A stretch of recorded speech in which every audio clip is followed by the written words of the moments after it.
Bonjour, bonsoir. Donc l'objectif de cette vidéo, c'est de reproduire cette barre de navigation que vous voyez à l'écran. La particularité, c'est qu'on va commencer par le mobile first. Donc on va d'abord commencer par l'aspect mobile, avec le toggle button, etc. On va faire la petite barre de navigation à gauche, cette petite animation sympa, et on va faire avec une Media Query l'aspect desktop. Donc si vous voulez coder en même temps que moi pendant la vidéo, vous allez dans mon GitHub, je l'ai mis le lien dans la description. Vous appuyez sur code, download zip, ça va vous télécharger ce dossier. Le dossier début, c'est le dossier entre guillemets vide. C'est avec ça que vous allez coder en même temps que moi. Et fin, c'est le résultat de cette petite barre de navigation. Donc c'est parti. Tac, tac. Donc ce que j'ai mis dans le dossier JS, le dossier image, le dossier CSS. J'ai rajouté une typographie dans le dossier CSS, comme ça on perd pas de temps. On va utiliser deux icônes, l'icône de ma chaîne YouTube et l'icône du bouton toggle. Notre petit fichier JavaScript. Et dans index.html, j'ai déjà lié les fichiers en fait. JS.js et .css, etc. Donc, on va commencer par le live server, Alt L O. Donc, si vous l'avez pas, ça serait bien de télécharger. C'est super utile.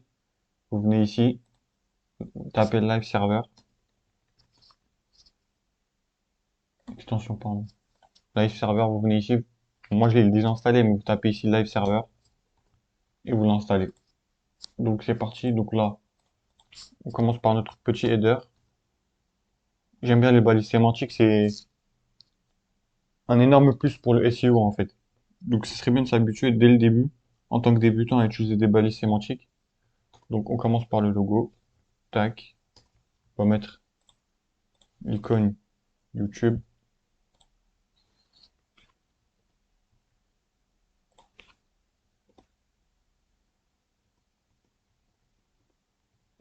l'arche du web. Donc on a déjà ça, ok. On va mettre le bouton type button, classe toggle button, petit raccourci comme ça, super pratique, ça nous permet de gagner du temps. On va mettre l'icône toggle, CTRL A, CTRL C, CTRL V, tac,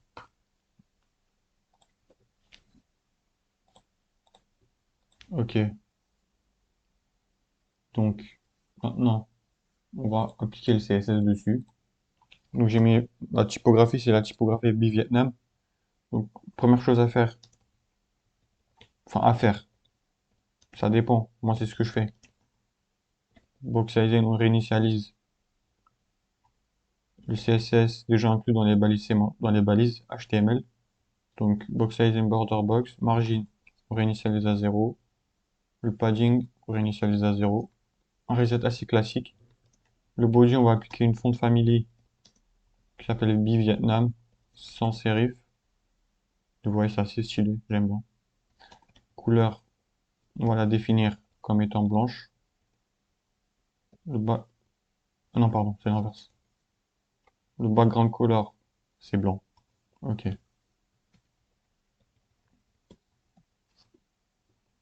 Tac. Donc ça donne déjà ça. Ce qu'on va faire, on va réinitialiser la texte décoration des liens hypertextes. Text decoration none. Ensuite, pour la couleur violette, pour la supprimer, on va faire color inherit. Ça va hériter de la couleur du parent. Donc ici le noir. Le noir. Ensuite, ce qu'on va faire, on va définir le header. Attendez. Ok, donc on va mettre un display flex.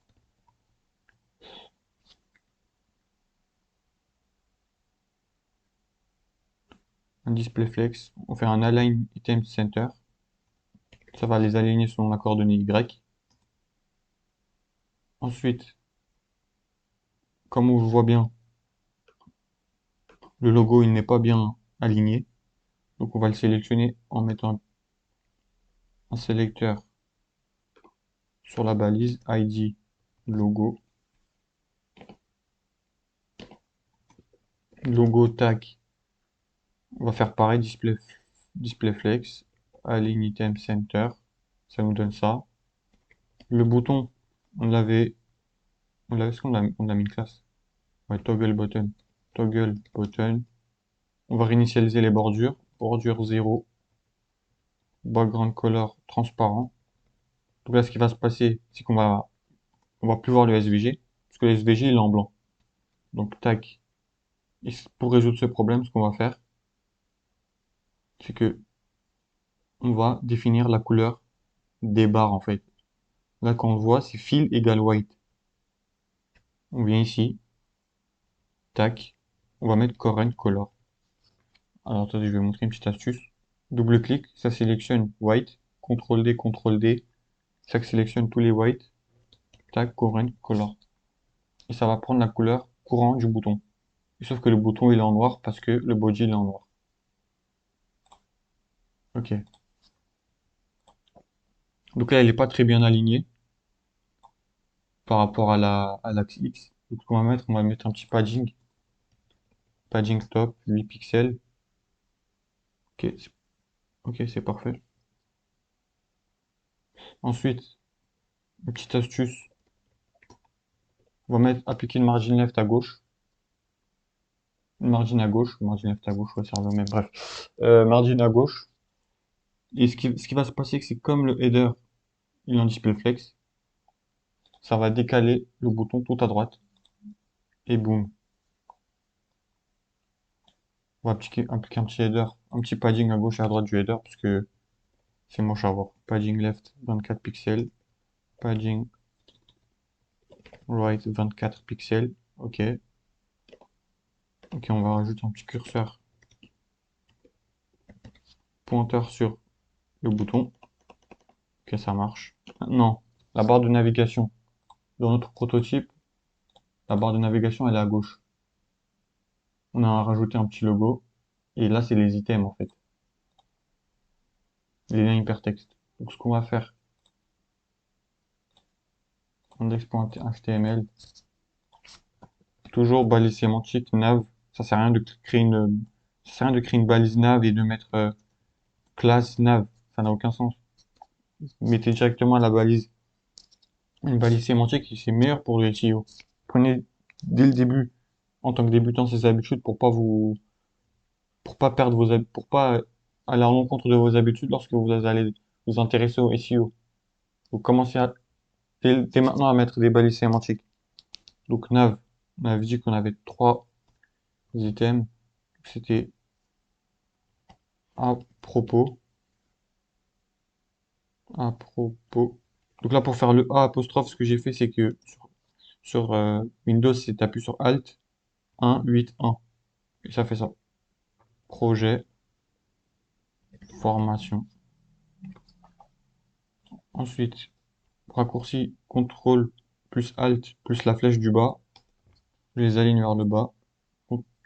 Alt, clic, clic. Je rappuie sur Entrée.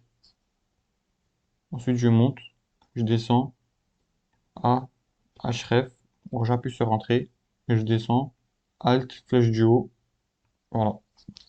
Le petit raccourci sympa. Donc là, il nous manque le SVG. Tac.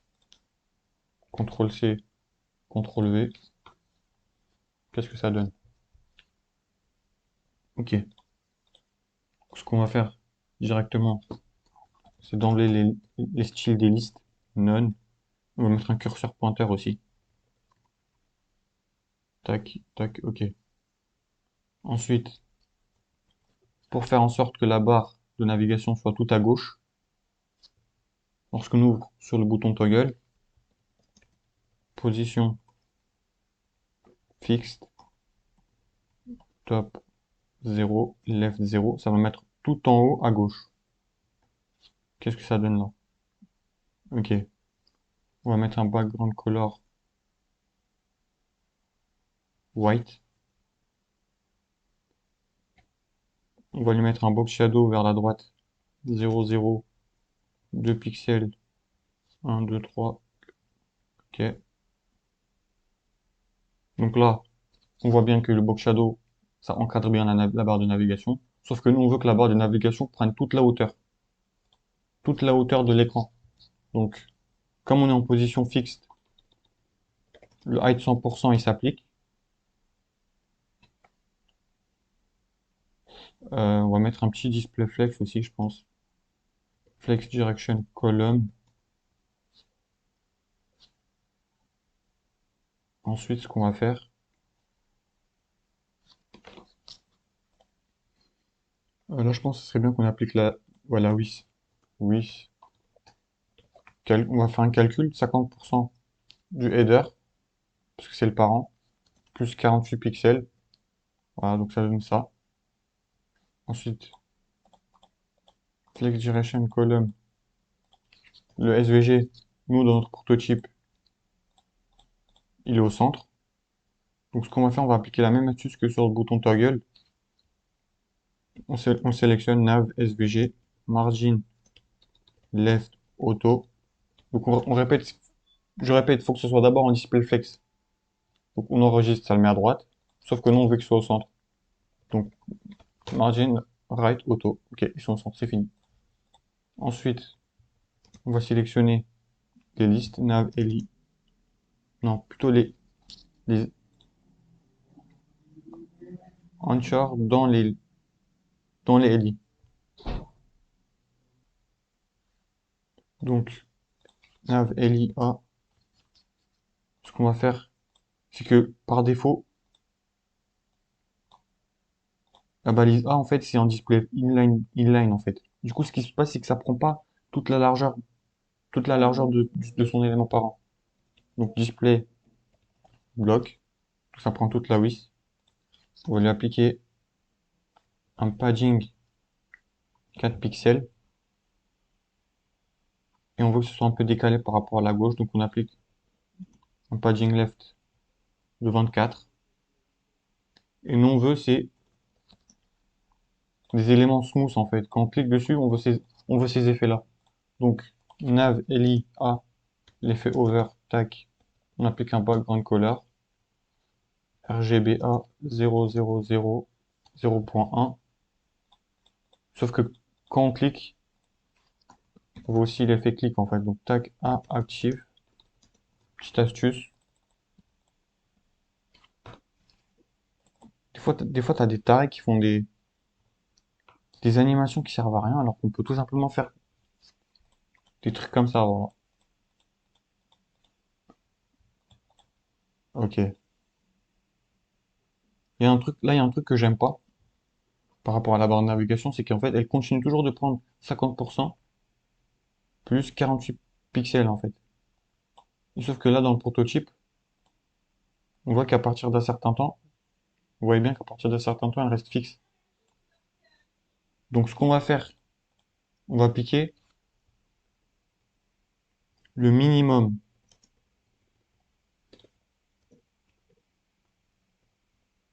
le minimum entre 220 pixels et 50% plus 48 pixels.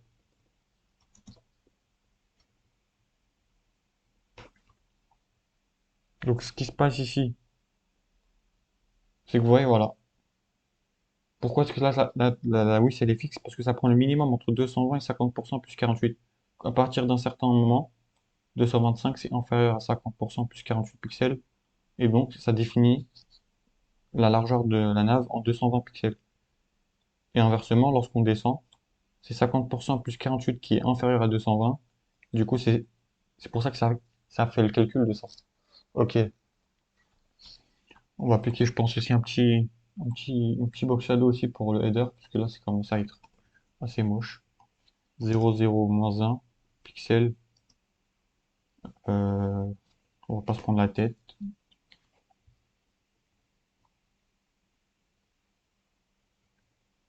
Ok.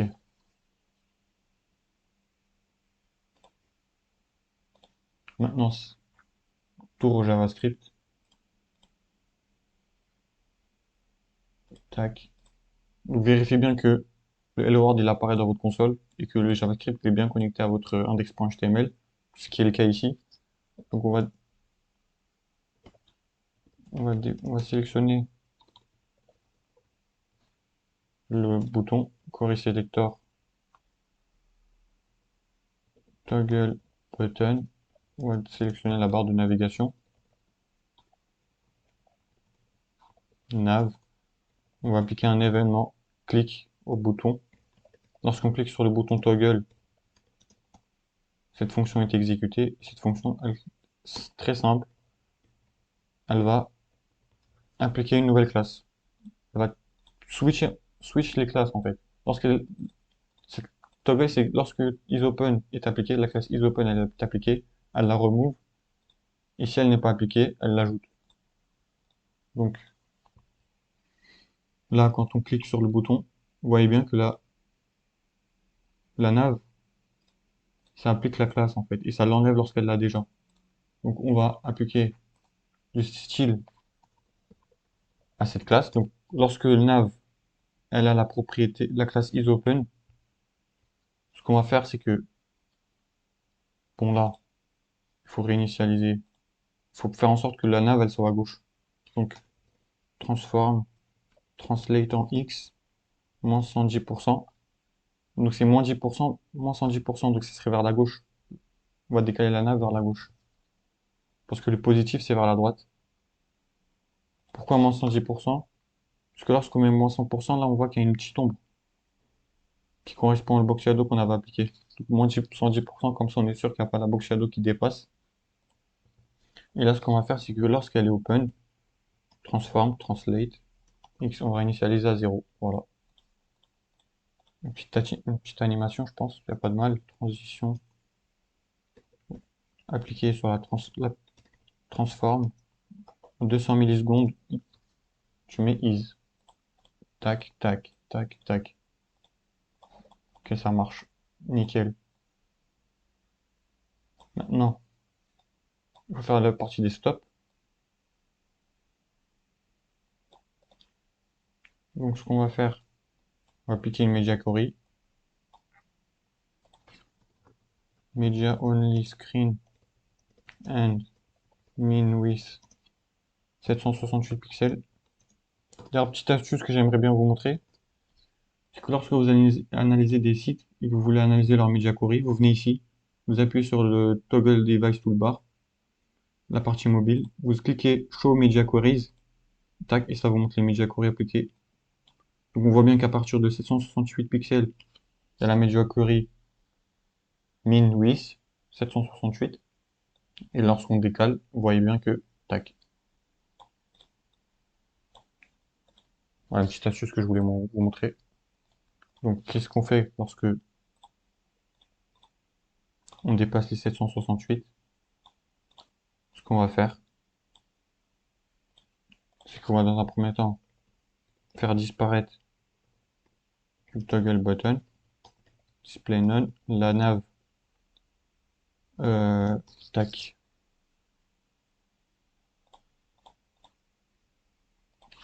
position statique, flex direction, row, box shadow, none, width. On va réinitialiser la width, on va mettre auto. Donc là directement, je fais pareil pour le SVG qui est juste ici. Display none. Ensuite, même astuce que tout à l'heure, comme le header est dans display flex, on va appliquer un margin left auto à gauche. Et ce qui va faire que ça va le décaler tout à droite. Et là on voit bien que les boutons, il faut que je réinitialise leur padding. Donc nav LIA, padding 4 pixels. Voilà. Tac, tac. Je pense qu'on va appliquer un padding en haut et à droite, je pense. En haut et en bas du header. Puisque lorsque j'utilise le tab, en fait, on voit pas bien le outline du logo. Padding top 4 pixels. Padding bottom 4 pixels. Ok, là on voit mieux.